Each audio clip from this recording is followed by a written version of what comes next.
उनमें स्वागत करिए आदित्य बलराम का। हाँ, चश्मा घड़ी चैन जूता गंजी गमछा बिहारी वाइब लेके हिप हॉप में आया। पहले डांस करता था रैप में, बाद में रैप को जब जाना सुना तब रैप करने लगा, बट पहले से डांस ही करता क्या 5 साल पहले आपको प्यार हुआ था और क्या है उस प्यार की कहानी? था। ऑल ओवर इंडिया जब वायरल हुए थे जेडबी भाई, तो बैटमैन के गाने सुना था, उनके गाने पे डांस भी मैंने करके ब्राउनी भाई चैनल पे जैसा कि बताया। जगह लड़कियां ले ही लेती है अटेंशन, वीडियोस के थंबनेल में लड़की तो व्यू जाता मिले। कि नौकरी मतलब नहीं कर, कुछ बड़ा करने का शुरू से। हाँ, चश्मा घड़ी चैन जूता गंजी गमछा बिहारी वाइब लेके हिप हॉप में आया लड़का। पैचअप हो या ब्रेकअप हो या खुद को करना हो सेल्फ मोटिवेट, तो एक ही चीज काम आता है, वो है गाना। जी हाँ, हम ईयरफोन लगाते हैं, एयरपोर्ट लगाते हैं और गाने गुनगुनाने लगते हैं, गाने सुनने लगते हैं और काफ़ी बढ़िया महसूस करते हैं। दुख हो या खुशी का पल, गाने तो बजने चाहिए। पार्टी हो या फिर शादी, गाने हर जगह बजते हैं। लेकिन अब गानों से इतर की बात करें तो आजकल बजने लगा है रैप। जी हाँ, एक समय हुआ करता था जब कुमार सानू, उदित नारायण, किशोर कुमार के गाने लोग सुनते थे, लोग पसंद करते थे। लेकिन अब जमाना बदल चुका है, उस प्रकार से बदल चुका है अब गानों का ट्रेंड। लोग आजकल रैप लिखते हैं, रैप को यूट्यूब पर डालते हैं और जनता भारी मात्रा में उसे पसंद करती है, रैप गुनगुनाती भी है। ये रैप पहले विदेशों में बजता था, अंग्रेजी में, फिर भारत में आया, लोगों ने हिंदी में रैप को लिखा, अलग अलग भाषाओं में लिखा और rap culture, pop culture Bharat में काफी प्रसिद्ध हो गया। आज ऐसा जमाना आ चुका है कि गली मोहल्ले में भी लोग रैप को लिखते हैं और बनाते हैं और इसे दर्शक खूब पसंद करते हैं। नमस्कार, मैं हूं अमृत और आप देख रहे हैं वैगा न्यूज का खास कार्यक्रम गेस्ट इन द ज़ूम। जी हाँ, हमारे साथ आज जुड़ने वाले हैं एक ऐसे ही मेहमान जिन्होंने रैप से अपनी शुरुआत की और धीरे धीरे काफी उपलब्धि भी हासिल की और आगे भी कर रहे हैं। जी हाँ, बात कर रहे हैं एक ऐसे रैपर की जो बिहार के पूर्णिया जिले से हैं और मिथिला भाषा में रैप लिखते हैं। जी हाँ, हिंदी और अंग्रेजी नहीं, मिथिला भाषा में रैप लिखते हैं और रैप लिखकर खूब प्रसिद्ध भी हो चुके हैं। नमस्कार, गेस्ट इन द ज़ूम में स्वागत करिए आदित्य बलराम का। बहुत धन्यवाद। आदित्य बलराम जी, कई हमारे दर्शक हैं जो आपसे जुड़े हुए हैं इंस्टाग्राम, फेसबुक और यूट्यूब के माध्यम से। दर्शक आपको खूब पसंद करते हैं, आपके रील्स को खूब लाइक और शेयर भी करते हैं, लेकिन उनके मन में कुछ सवाल हैं। कुछ सवालों के जवाब आपको दे देते हैं कमेंट के माध्यम से, लेकिन कई ऐसे सवाल हैं जो दर्शक आपसे जानना चाहते हैं। हमने इसके लिए थोड़ा आसान कर दिया है, हमने उन दर्शकों के सवाल को समेट लिया है और आपके पास पूछेंगे, जिससे कि सारे दर्शकों को परिपूर्ण रूप से उनके उत्तर मिल जाएं। तो हमारा पहला सवाल रहेगा रैप को लेकर कि कैसे इस रैप की शुरुआत हुई, क्यों आपने रैप करना शुरू कर दिया और किससे आप इंस्पायर हो गए रैप करने के लिए? एक्चुअली ऐसा था सीन कि मैं बचपन से रैप सुनता था, जितने भी इंडियन आर्टिस्ट खास करके, जैसे उस समय हनी सिंह थे, भोमिया पाजी थे और भी थे, बादशाह और अफ्तार वगैरह थे। उन सबको सुनना स्टार्ट किया। फिर एक मेरा दोस्त है एनवीएन नवीन, जो वो भी रैप करता है, तो वो कहीं ना कहीं मेरे से पहले से लिखता था। तो जब मैंने उसको देखा कि वो लिख रहा है और ये क्या कर रहा है, तो उससे पहले से मैं सुनता भी था, तो मेरे अंदर भी एक आया कि मैं भी ट्राई करता हूँ, लिखता हूँ। तो तब से मैंने लिखना स्टार्ट कर दिया और जब लिख करके लोगों के सामने प्रेजेंट किया तो लोगों से काफ़ी प्यार मिला। तो ये कितने साल पहले की बात है, कब पहला रैप आपने लिखना शुरू कर दिया था? पहला रैप मैंने लगभग वही 2017, आज से 5 से 6 साल पहले मैंने लिखा था। तो 5 साल पहले जो आपने पहला रैप लिखा था, क्या वो यूट्यूब पर अभी भी अवेलेबल है या फिर आपने अभी तक यूट्यूब पर से डाला नहीं है, ये जानना चाहूँगा मैं। जी, सीन ऐसा है कि वो रैप अभी तक मतलब है, डायरी में है, बट उसे मैंने अभी तक रिलीज नहीं किया है। वो है माइंड में है, कभी ना कभी उसको रिलीज करेंगे। अच्छा, तो पहला गाना मतलब आपने जो लिखा था वो आपने अभी तक रिलीज नहीं किया, जनता से छुपा कर रखा है, तो वो कौन सा पहला गाना था जिसे आपने जनता के सामने पेश किया और जनता को सुनाया था? मैंने पिछले मेरे जन्मदिन पर 6 नवंबर को 2022 में मैंने पापा के ऊपर एक रैप लिखा था, जो मैंने फर्स्ट जो मेरा चैनल पे अपलोड किया था। फर्स्ट वीडियो वही था। मैं अपने बर्थडे पे मैं अपने पापा को एज ए गिफ्ट एक रैप प्रस्तुत करना चाहता था, जो मैंने उस समय अपलोड किया था। उसके बाद फिर मैंने अभी तक में लगभग 10 से 12 रैप लगभग डाल चुका, मैंने चैनल पे डाल चुका हूँ। तो इंस्पिरेशन की बात करें तो आपने खुद ही बताया है कि आप कई लोगों से इंस्पायर्ड हैं, आप अलग अलग लोगों से आप सीखते रहें, जी ऑल इंडियन रैपर जो भी है। लेकिन फिर भी किसी एक रैपर का अगर नाम लेना हो जिसके जैसा आपने सोचा होगा कि बनना है, उसके तरह ही रैपिंग करना है, तो वो नाम किसका होगा? ऐसे किसी के जैसा बनना तो, क्योंकि वो पहले से बन चुके होते हैं, वो एक जगह पे लेवल एक अपना सेट कर चुके होते हैं, उनके जैसा बनना नहीं, लेकिन एक बेहतर करने का प्रयास हमेशा रहता है। लेकिन फिर भी मान लीजिए किसी एक का नाम अगर लेना हो तो कौन होगा जिससे आप काफी ज्यादा इंस्पायर्ड रहें? डिवाइन है, इंडियन रैपर जो कि इंटरनेशनली इंडिया को प्रेजेंट करते हैं, उनको ज़्यादा पसंद करता हूँ। तो हमारा दूसरा सवाल होगा आपसे ये कि लोग अंग्रेजी में रैप करते हैं, लोग हिंदी में रैप करते हैं, लेकिन आपने बिल्कुल अलग सा भाषा चुन लिया है, मैथिली भाषा। तो मैथिली भाषा में रैप करना कितना चैलेंजिंग है? मिथिला की भाषा में रैप लिखना, फिर उसको रैपिंग करना, कितनी मुश्किलें आ जाती है इसमें? मुश्किल तो नहीं कह सकेंगे, क्योंकि ये मतलब हम लोग का कल्चर है, जहाँ से हम बिलोंग करते हैं, पूर्णिया बिहार से, तो वहाँ की आम बोलचाल, यहाँ पे हम लोग खुद घर में इस भाषा को यूज करते हैं, मम्मी पापा के साथ, भाई बहन के साथ यूज करते हैं, तो इस पे लिखना काफी आसान था। और यही था कि एक न्यू था, मतलब न्यू ट्राई करना था, और काफी लैंग्वेजेज में लोगों ने रैप कर किया हुआ था, भोजपुरी में भी होने लगा था रैप, तो माइंड में था कि कुछ अलग करना है, तो फिर आया कि यहाँ अपना भाषा जो मतलब जो चल रहा है बस उसमें करते हैं, और करके देखा तो फिर लोगों को पसंद आया, लोग कनेक्ट कर पाए उससे। तो क्या मतलब मैथिली भाषा में रैप को लिखना और फिर गाना बिल्कुल वैसा ही है जैसा कि हिंदी और अंग्रेजी गानों के साथ होता है? आसान नहीं कर सकते, एक मतलब आपके अंदर इंटरेस्ट, आप मतलब आपके अंदर अगर इंटरेस्ट है रैप लिखने का, तो आप किसी भी लैंग्वेज, मैं पहले हिंदी में ही करता था रैप, हिंदी में काफी रैप मैंने लिखे हैं, उसके बाद फिर मैंने मैथिली में लिखा। तो एक टैलेंट होता है, वो ऊपर वाला का दिया हुआ है, जो मैं समझता हूँ कि उन्होंने मुझे दिया, और मैं उसको अच्छे से लोगों के सामने प्रेजेंट कर पाया। तो जब हमारी टीम ने आपके बारे में रिसर्च की तो ब्राउन बी बॉयज का नाम निकल कर सामने आया, तो हम भी जानना चाहेंगे और हमारे दर्शक भी कि आखिर ब्राउन बी बॉयज है क्या और आप इससे कैसे जुड़े हुए? ब्राउन बी बॉय, हम लोग एक क्रू, डांस क्रू थे, जिसमें 4 लोग थे। उसमें नवनीत सर हम लोग को डांस सिखाते थे, AB आकाश और अजीत हम लोग के क्रू मेंबर है। तो हम लोग साथ में करके डांस कर रहे थे, मतलब काफी जगह हम लोग ने रिप्रेजेंट किया बिहार को, यूपी जा करके, बंगाल जा करके, काफी स्टेज शो किए, कंपटीशन किया, वहाँ जीता, और यूट्यूब पे काफी दिन तक काम किया, वहाँ 35,000 लगभग सब्सक्राइबर हमने वहाँ पे गेन करे, काफी लोगों से पॉपुलैरिटी मिली वहाँ पर भी, वहाँ से एक पहचान मिला। और कुछ पर्सनल रीजन के कारण वो काम अभी नहीं हो रहा है फिलहाल, और लेकिन मेरा यह है कि मैं इस नाम को आगे लेकर जाना चाहता हूँ, आगे तक, ब्राउन बी वाइट। तो कुल मिलाकर ये कहा जा सकता है कि आदित्य बलराम जो है वो सिर्फ एक रैपर ही नहीं जो कि मैथिली में रैप करते हैं, बल्कि वो एक बेहतरीन डांसर भी हैं, क्योंकि मैंने आपके पुराने वीडियोस देखे हैं जिसमें आप डांस करते हुए, हिप हॉप डांस करते हुए नजर आए हैं। बचपन से डांस में इंटरेस्ट था, मैं शुरू से पहले डांस नहीं करता था, रैप में, बाद में रैप को जब जाना सुना तब रैप करने लगा, बट पहले से डांस ही करता था। 5 साल मैंने डांस को दिए हैं, 5-6 साल, और वहाँ से भी काफी लोग जाने, एक पहचान मिली, तो उसके बाद फिर नए सिरे से काम को स्टार्ट करके एज ए रैपर मैं अभी पहचाना जा रहा हूँ। तो क्या आपके आने वाले वीडियो में जनता को आपका हिप हॉप वाला डांस देखने को मिलेगा, ऐसी उम्मीद की जा सकती है क्या? जरूर, मतलब जी जी जरूर, अभी मतलब वो डांस है अंदर बॉडी, मतलब वो छूटा नहीं है, वो मैं अभी भी प्रैक्टिस करता हूँ।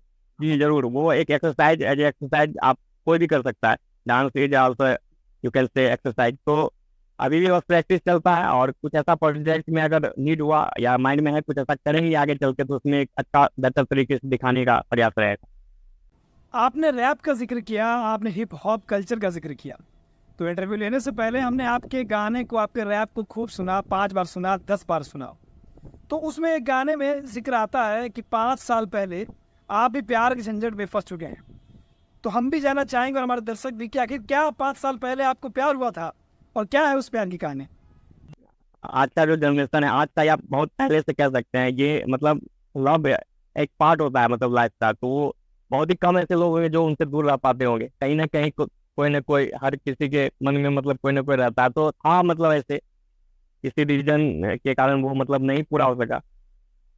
तो वही चीज़ था, 5 साल पहले मैं काफी उस चीज में था, और जब उस चीज से हटा तो मुझे मतलब दुनिया साफ साफ दिखने लगी कि क्या है नहीं है सामने, क्या करना चाहिए बेहतर, क्या नहीं करना चाहिए, फैमिली क्या है, दोस्त लोग, मतलब इस तरह से। तो फिर वही चीज़ था कि 5 साल पहले थे, तो फिर उसके बाद फिर समझ में आने लगा चीज, तो फिर अपने आप को और बेहतर करने का प्रयास करते रहे। आपने बातों को बखूबी खूब गोल गोल घुमा दिया है, लेकिन हमारे प्रश्न का उत्तर नहीं दिया आपने। 5 साल पहले वाले प्यार में आखिर ऐसा क्या हुआ था कि एक डांस करने वाले आदित्य बलराम रैप लिखने लग गए?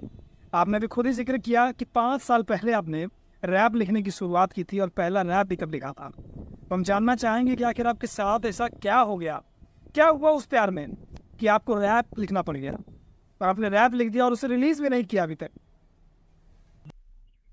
वो मतलब वो भी कहानी का हिस्सा था, पूरी तरह से उसे ही कहानी नहीं कर सकते हैं। रैप में तो इंटरेस्ट था ही, बचपन से रैप सुनते थे, उसमें कोई डाउट नहीं है, मतलब बचपन से इंटरेस्ट था रैप में, बट करना था ये पता नहीं था। तो बाद में जानते जानते करते करते वो समझ में आ गया कि ये चीज हम बेहतर कर सकते हैं, तो करने लगे। और बात रहा उस चीज का, लव लाइफ का, तो वो समझिए एक तरह से समय का था, एक तरफा कह सकते हैं। सामने वाले को कहीं ना कहीं मुझ में कुछ कमी दिखी होगी, या उसको अपना फ्यूचर सिक्योर नहीं दिखा हुआ है, कुछ ऐसा मुझे जैसा लगता है। तो उसने एक डिसीजन लिया कि नहीं रह सकते, नहीं कर सकते हैं, तो फिर वहां से रास्ता बदल गया। तो इनसिक्योरिटी के कारण आपको आपका प्रेम नहीं मिल पाया, तो अब आपके गाने चल रहे हैं, तो क्या फिर कुछ हो पाया? वो एक तरफा प्रेम दो तरफे में बदल पाया? वो अभी सेट है अपनी लाइफ में। हमारा आपसे दूसरा सवाल ये है कि कोलकाता के एक फेमस नामचीन रैपर हैं जेडबी, जिनके गाने अब अलग अलग शहरों में बजते हैं, वो आपको इंस्टाग्राम पर फॉलो करते हैं।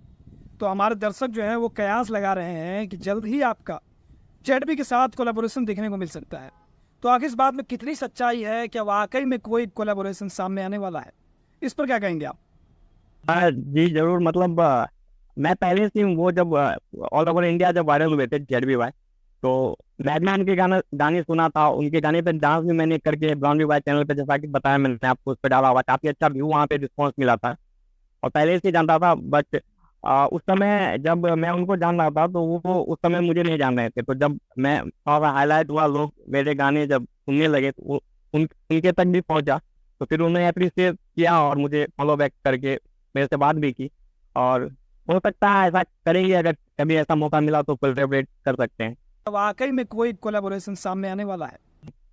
तब अब सभी अपने अपने प्रोजेक्ट, उनका एल्बम आ रहा है, वो अभी भी उसमें बिजी है। मेरा भी कुछ नेक्स्ट प्रोजेक्ट है, 3-4 साल, उसको मतलब करने के बाद फिर देखेंगे, ट्राई करेंगे, देखते हैं ऐसा कुछ अगर हो पाता है तो जल्दी अपडेट कर देंगे।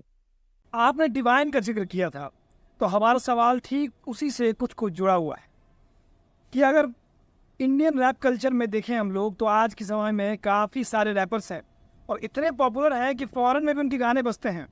तो ऐसे में डिवाइन को छोड़कर कौन सा ऐसा रैपर है जो आपका फेवरेट है, जिसको आप खूब फॉलो करते हैं? डिवाइन सर के अलावा मैं डिनो जेम्स को सुनता हूँ। उनके उनके जो रैप होते हैं काफी मोटिवेशनल होते हैं, और उनका एक अलग फ्लो है, अलग स्टाइल है, उनको सुनता हूँ। और मैंने कहा कि जैसे जितने भी इंडियन रैपर्स हैं, जैसा कि बिहार में थोड़ा सा इंग्लिश कहीं ना कहीं हम लोग ऐसे, मैं भी ऑनर्स मतलब मैंने इंग्लिश से ही करना स्टार्ट किया था, बट कहीं ना कहीं वो जो उनका फॉर्नल का फ्लो होता है, उसमें कहीं रैप समझना थोड़ा सा हार्ड हो जाता है। तो मैं जितने भी इंडियन रैपर को उनको सुना हूँ, डिवाइन सर को ज़्यादा सुनता हूँ, डिनो जेम्स हो गए, उसके बाद एमियो बंटाई हो गया, इक्का हो गया, बादशाह हो गया, इन सबका रैप सभी लोग सुनते हैं, मैं भी सुनता हूँ। आपके गाने के क्लिप्स खूब वायरल होते हैं, कभी इंस्टाग्राम पर तो कभी यूट्यूब पर। मेरे कई ऐसे मित्र हैं जो मैथिली बोलते नहीं, मैथिली जानते नहीं, लेकिन आपके रील्स को मुझे शेयर करते हैं क्योंकि मैं मैथिली जानता हूँ।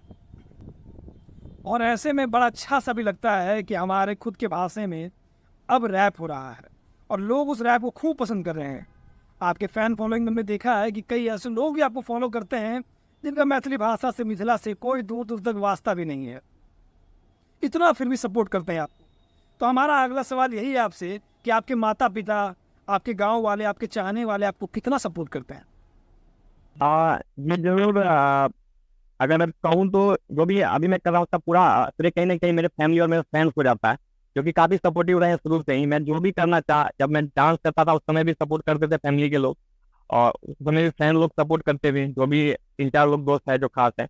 और अभी भी जब मैं रैप कर रहा हूँ, जब डांस से मैंने स्विच करके रैप करना स्टार्ट किया, तो उस समय भी काफ़ी सपोर्ट मिला फैमिली से भी, और दोस्तों से, खास करके दोस्तों से भी ज़्यादा सपोर्ट मिला, हमेशा से सपोर्ट रहा है। तो लेकिन बिहार में एक अलग प्रकार की प्रथा चलती है। पढ़ाई लिखाई कर लिया है तो अब सरकारी नौकरी का फॉर्म भर दो, तैयारी शुरू कर दो और सरकारी नौकरी अब ले लो। और सरकारी नौकरी नहीं कर पाए तो चले जाओ दिल्ली, कलकत्ता या बम्बई और जाकर वहाँ पे 4 पैसे कमाओ, नौकरी करो। तो क्या आपके घर वालों ने कभी ऐसा नहीं बोला? अजय, मेरे पापा जो हैं, जब मैं छोटा था पढ़ाई में काफ़ी मैं अच्छा था, तो मेरे पापा भी अपने समय में सरकारी नौकरी की चाह रखते थे, लेकिन फैमिली प्रॉब्लम के कारण वो नहीं कर पाए थे। तो उनके मन में कहीं ना कहीं थी कि मैं भी मतलब नौकरी ही करूं। लेकिन जब वो मुझे देखने लगे कि मैं इन सब चीज़ों में ज़्यादा रह रहा हूँ या ज़्यादा समय बिता रहा हूँ या कुछ करना चाह रहा हूँ, उन्होंने कभी रोका भी नहीं और मतलब कभी बोला भी नहीं कि हाँ नहीं ऐसा नहीं करना चाहिए, वैसा नहीं करना चाहिए। उन्होंने हमेशा सपोर्ट किया। उनके मत मैं नहीं जानता कि उनकी चाह थी कि मैं नौकरी करूं, लेकिन मेरी जो चाह थी, मैं जो करना चाहता था, मैं मतलब करते रहा और वो जब दिखने लगा तो फिर करते ज़्यादा सपोर्ट मिलने लगा। तो सरकारी नौकरी की आपने कभी तैयारी नहीं की? ये माइंड में था, मतलब माइंड में हमेशा था कि नौकरी मतलब नहीं कर, कुछ बड़ा करने का था शुरू से। तो वो नौकरी मुझे लग रही थी कि मैं उस नौकरी करके मैं अपने ख्वाब मतलब अपने जो भी है वो अपने ही पूरे कर सकता। तो मैंने इसलिए हमेशा, मैं बचपन में था तो माइंड में, जहाँ जब मैं छोटा था तो आर्मी में जाने का था कि आर्मी में जाऊं। बट जब जब एज हुआ, जब चीज़ें बदलने लगी, सोचने लगा, समझने लगा, तो फिर अचानक होती, मैं नहीं चाहते हुए भी मतलब बहुत सारी चीज़ें आसपास होने लगी, तो मैं ऐसे इस तरह से करने लगा। लेकिन बचपन में थी कि वहाँ एक माइंड में था कि आर्मी में जाना है। तो आप हमारे युवा दर्शकों को ये संदेश देना चाह रहे हैं कि अगर बड़े ख्वाहिश पाले हैं, बड़े ख्वाहिश की भूख है, बड़े सपनों की भूख है, तो छोटी मोटी नौकरी से नहीं चल पाएगा। छोटी नौकरी से आप पेट बेशक भर सकते हैं, लेकिन अपने ख्वाबों की पूर्ति, अपने ख्वाबों के सपने को नहीं पूरा कर सकते। ही कह सकते हैं, मतलब कहीं ना कहीं होता है कि आप नौकरी करके एक सीमित तरीके से अपने जीवन को मतलब एक्सपेंड कर सकते हैं। मतलब फिर अगर कुछ आप बड़ा सोच रहे हैं, बड़ा करना चाह रहे हैं अपने फैमिली के लिए, खुद के लिए, या पूरे अपने इंडिया को रिप्रेजेंट करना चाह रहे हैं, या अपने नाम को सोच रहे हैं कि बहुत दूर तक ले जाना, तो उसके लिए फिर कुछ अलग हट के सोचना होगा, अलग करना होगा। आपने ख्वाहिश की बात की, तो हमारा अगला सवाल भी ख्वाहिश से जुड़ा हुआ ही है कि एक समय था जब 2-3 रैपर हुआ करते थे, डिवाइन, नीजी को लोग जानते थे, लेकिन अब ऐसा नहीं है। अब गली गली मोहल्ले से रैपर निकल रहे हैं। कई बच्चे हैं, कई युवा हैं जो रैप करना चाहते हैं, रैपर बनना चाहते हैं। तो आपसे मेरा सवाल यही है कि एक रैपर बनने के लिए किन किन क्वालिटीज़ का होना आवश्यक है? कैसे कोई व्यक्ति रैपर बन सकता है? देखिए, मतलब रैपर बनना सबसे पहले तो इंटरेस्ट का बात है। आपको किस चीज़ में इंटरेस्ट है? आपको अगर रैप करने में इंटरेस्ट है, आपको अच्छा लगता है, आपको ये नहीं लगता कि मैं 4 घंटे लिख रहा हूँ तो मैं बोर हो रहा हूँ, आपको ऐसा नहीं लगना चाहिए कि आप 4 घंटे लिख के भी ऐसा लगना चाहिए कि मैं और लिख सकता हूँ, या आप रैप सुन रहे हैं, आप इंस्पायर हो रहे हैं, तो कह सकते हैं कि मतलब निरंतरता जरूरी है। आप जो चीज़ कर रहे हैं उसके पीछे लगे रहिए, धीरे धीरे समय लगता है। मैं 10 साल का सोच के रखा था कि 10 साल भी अगर देना पड़े या लाइफ अपनी पूरा देना पड़े तो मैं दूंगा इस चीज़ को, इस स्टेप को, इस फील्ड को। और जब हो, आज हो या कल हो या ना हो, उससे कोई दिक्कत नहीं है। अभी जो मुझे जीने में मजा आ रहा है इस चीज़ को करके, वो चीज़ एक अंदर में इंटरेस्ट होनी चाहिए। अगर आप जिस चीज़ में आपके इंटरेस्ट है, अगर उस चीज़ के लिए आप प्रयास करते हैं, तो वो आज न कल या परसों वो चीज़ आपको फिर मिल ही जाता है। ऐसा मेरा मानना है। तो आपने बताया कि रैपर बनने के लिए इंटरेस्ट का होना बड़ा आवश्यक है, इंटरेस्ट होना चाहिए। तो क्या सिर्फ मात्र इंटरेस्ट होने से ही कोई रैपर बन जाएगा? इंटरेस्ट हो गया, सीखते रहना जरूरी है। आप जो चीज़ कर रहे हैं उसको आप जितना बेहतर जानेंगे, वो आप उतना बेहतर कर पाएंगे। आप जैसे अगर रैप करना चाहें तो उस चीज़ के बारे में जानें, उस चीज़ के बारे में सीखने का प्रयास करें, लोगों से मिले, रैपर लोग से मिले, उससे जिनसे आप इंस्पायर होते हैं, जो आपको अच्छे लगते हैं, उनके बारे में जानने का कोशिश कीजिए। और फिर अगल बगल से या दोस्तों से या जिधर से भी आप उस चीज़ को लेकर के कुछ भी अगर सीख सकते हो तो आप सीखो। ऐसे बहुत सारे, एक रीजन से आप कोई भी चीज़ में सक्सेस नहीं पाते हो, बहुत सारे रीजन है। वो जो जिस चीज़ के पीछे लगे रहते हैं, वो उनको पता होता है कि क्या क्या करने से कैसे हो जाता है, और नहीं भी पता होता है, वो करते करते उनको पता चल जाता है। बस माइंड में एक गुण होना चाहिए, एक एम होना चाहिए कि मुझे ये करना है। तो जैसा कि हम सभी जानते हैं कि रैप मात्र लिख लेने से गाने नहीं चल जाते हैं। रैप लिखने के बाद उसे प्रोड्यूस करने के लिए स्टूडियो चाहिए, म्यूजिक भी चाहिए, तो कैसे इन सब का जुगाड़ हो पाया, कैसे आपने इन सब का जुगाड़ किया? आ, पूर्णिया में मतलब यहाँ से अगर मैं प्रोफेशनली अगर करना चाहता आज से 2 साल पहले, तो मुझे फिर दूसरे सिटी पटना जैसे सिटी में जा करके करना पड़ता। नॉर्मली सी बात है, क्योंकि यहाँ उस तरह का मतलब अरेंजमेंट नहीं है, सुविधा नहीं है। बट अभी ऐसे पिछले 1 साल में क्या हुआ कि एक भैया है डी म्यूजिक, दीक्षित जायसवाल नाम है उनका। उनका डी म्यूजिक स्टूडियो है, जो कि पुणे में 10 साल उन्होंने इस क्षेत्र में काम किया है, म्यूजिक प्रोड्यूसिंग में। वो मतलब प्रोफेसर भी रह चुके हैं, म्यूजिक सिखाते भी थे। तो वो जब यहाँ पे आए तो उन्होंने अपना एक स्टूडियो यहाँ पे पूर्णिया में डेवलप किया, वो उन्होंने पूरा बनाया। तो उस स्टूडियो जब वो स्टूडियो फिर खुला तो फिर वो एक बेहतर मतलब क्वालिटी के साथ उन्होंने गाना सॉन्ग रिकॉर्डिंग करना या मिक्स मास्टरिंग करना वो वहाँ से मिलने लगा। तो फिर हम लोग के लिए आसान हो गया, जो भी यहाँ पूर्णिया के आसपास के रैपर लोग हैं, आर्टिस्ट है, उनके लिए आसान हो गया। तो जब जब से मैंने वहाँ करना स्टार्ट किया तो मेरे लिए आसान हो गया और वहाँ पे फिर रिकॉर्ड करने लगा। तो अब आपसे हमारा अगला और आखिरी सवाल ये है कि आगे की क्या प्लान्स हैं? क्या अपकमिंग एल्बम आने वाला है? कैसे गाने हमारे दर्शकों को सुनने को मिलेंगे? नेक्स्ट जो है वो मतलब लिखा हुआ कंप्लीट हो चुका है, बस कल रिकॉर्ड करने ही जाने वाला हूँ। और वो जो है मतलब हमारे सोसाइटी में जो एक बुरी चीज़ है, नशे को लेकर के जो लोग काफ़ी एडिक्टिव होते जा रहे हैं और पहले से भी हैं, तो उन लोगों के लिए एक मेरे स्टाइल में एक मैसेज मैंने देने का कोशिश मैं करूँगा इस रैप के थ्रू। आशा करता हूँ जो भी दर्शक लोग हैं उनको पसंद आएगा और वो लोग इस गाने में भी सपोर्ट और अपना प्यार दिखाएंगे। इतने सारे रैप के पॉपुलर हो जाने के बाद, इंस्टाग्राम पर फॉलोअर्स बढ़ जाने के बाद, जब गांव में आप निकलते हैं तो कैसा लगता है? गांव में लोगों का क्या रिएक्शन रहता है? जैसे नॉर्मली पहले लोग मतलब जिस तरह से मिलते थे, उनके मिलने जुलने और बात करने के मतलब तरीके में बदलाव आया है। और आम लोग जो है वो लोग भी अब मतलब एज ए मतलब रैपर फेस से पहचानने लगे हैं। और उनका भी अचानक से मिलना और मेरे रैप के बारे में बोलना, जो कि काफ़ी अच्छा लगता है। माता पिता को भी खूब गर्व महसूस होता होगा जब गांव में निकलते होंगे। लोग कहते होंगे कि आदित्य बलराम के माता पिता है भाई, इन्हें भी देखो। ऐसा होता है कभी? ये जरूर कहीं ना कहीं उनको भी अगर मैं कुछ कर पा रहा हूँ तो उनका पूरा श्रेय उनको जाता है, क्योंकि उनकी वजह से मैं हूँ। और जो भी सपोर्ट रहा उनकी वजह से तो मैं आज जो भी कर पा रहा हूँ, तो उनको इस चीज़ की खुशी जरूर होती होगी कि उनका बच्चा आज जो भी कर पा रहा थोड़ा सा वो जरूर उनको अच्छा लग रहा होगा। इसलिए तरफ से आपके थ्रू जो भी लोग देख रहे हैं या जो भी मुझे सुनते हैं जहाँ से भी हैं, उनको मैं तहे दिल से धन्यवाद करना चाहता हूँ। क्योंकि ऐसा मतलब जो भी मैं अभी अगर लोग मुझे जान रहे हैं थोड़ा सा भी, या जो भी सपोर्ट मिल रहा है, जो भी लोग मेरे जो सुनने वाले हैं उनकी वजह से, तो मैं उनका काफ़ी दिल से धन्यवाद करना चाहता हूँ। और जब मेरा गाना चलने लगा था तो लोगों के मैसेजेस काफ़ी आने चालू हो गए थे और काफ़ी कॉल, मैंने नंबर दे रखा था तो काफ़ी कॉल भी आए। तो ऐसा हुआ कि उस बीच में कई लोगों से बात नहीं कर पाया, बहुतों का मैंने जवाब दिया, बहुतों का कॉल रिसीव किया और बहुत लोग मुझसे रह गए। तो मैं उनसे क्षमा भी मांगना चाहता हूँ और एक बार फिर से दिल से धन्यवाद देना चाहता हूँ जो भी दर्शक हैं, जो भी मुझे सुनने वाले हैं। दिल से धन्यवाद आप लोगों को। प्रश्नों के सिलसिले पर आप विराम लगाते हैं, लेकिन आपको अभी छुट्टी नहीं देंगे। जाते जाते आपको आपका फेमस पॉपुलर चर्चित रैप आपको सुनाना पड़ेगा। ये हमारी भी डिमांड है और हमारे दर्शकों की भी डिमांड है। जी जरूर।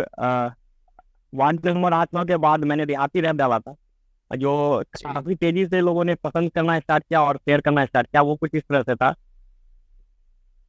अपन जिंदगी से मस्त जबरदस्त अपन स्टाइल, जूता चश्मा सबको पीते यो फेस पे स्माइल, खाना दाल भात चोखा भुजिया पापड़ अचार, गाना सुने चे सब रंग के, हाथ में मोबाइल से सैमसंग के, पहले हाफ पैंट पहने चलिए बमचम के, असली टोटो से पहले घूमे टमटम से, गाना बजे चले रेडियो में हरदम में हरदम में हरदम में, हाँ चश्मा घड़ी चैन जूता गंजी गमछा बिहारी वाइब लेके हिप हॉप में आया, लड़का पसंद करे मुझे लोग, मेरे गांव के मेरे दोस्त स्वैग अपना अलग, देसी दाल में डालो तड़का ताकि स्वाद आए एकदम पूरा टेस्टी जैसा, गाना सुन के पेट भरे और वसूल हो पैसा, ऐसा वैसा काम करके नाम कमाना, नहीं है बिन बजाना, नहीं है जब सामने भैसा। Thank you so much. तो आपने ये वाला गाना तो सुना दिया जो दर्शक सुनना चाहते थे, लेकिन अब मेरा एक खुद का पर्सनल डिमांड है। आपने वार्ड नंबर 8-9 गाने का जिक्र किया और ये वो पहला गाना था जिसने आपको वायरल करवाया, आपको ये जो प्रसिद्धि है वो दिया। तो ये गाना आपको बस सुनाना पड़ेगा, ये मेरा पर्सनल डिमांड है। आपको इसको पूरा करना पड़ेगा, तभी आपको जो है विदा देंगे यहाँ से। जी जरूर जरूर। Ward number 8 Maranga Bihar. Hunter नहीं है कोई और न कोई शिकार, खुद कमाते खुद का खाते करते अपना बेड़ा पार, कारोबार इनका लंबा चौड़ा दिन क्या रात भी पार। हाँ, सब जात के लोग रहे के यहाँ कोनो दिक्कत नहीं। मंदिर सत्संग बिहार पूर्णिया में से मचाए, कोसी नदी में छठ पूजा, शिव मंदिर में जाप गुंजे छे, दुर्गा मैया के जय बेचे कोनो भाई। हरदा बाजार सब्जी मंडी में आवे के लोग, विक्रमवाद सेंटर के मालिक के ने कोनो लोग, सिंगर सुमन दास के किराना स्टोर से रात बिया करते चाय। ओ मागो टू लव। Thank you so much. बहुत बहुत धन्यवाद आपका कि आप हमारे साथ जुड़े हैं, आपने इंटरव्यू के लिए समय दिया और हमारे जनता के लिए गाना गाया, मेरे लिए भी गाना गाया। बहुत बहुत धन्यवाद आपका। अब यही कामना करेंगे कि आप और फेमस हो और दोबारा आपका इंटरव्यू करेंगे। तब तक के लिए धन्यवाद। आप देख रहे थे वैगन न्यूज का खास कार्यक्रम गेस्ट इन द जूम, जिसमें हमारे साथ पूर्णिया बिहार से जुड़े हुए थे आदित्य बलराम। हम फिर आएंगे एक ऐसा ही कार्यक्रम लेकर एक और नई हस्ती के साथ। तब तक के लिए धन्यवाद। देखते रहें वैगन न्यूज का खास कार्यक्रम गेस्ट इन द जूम अमृत के साथ।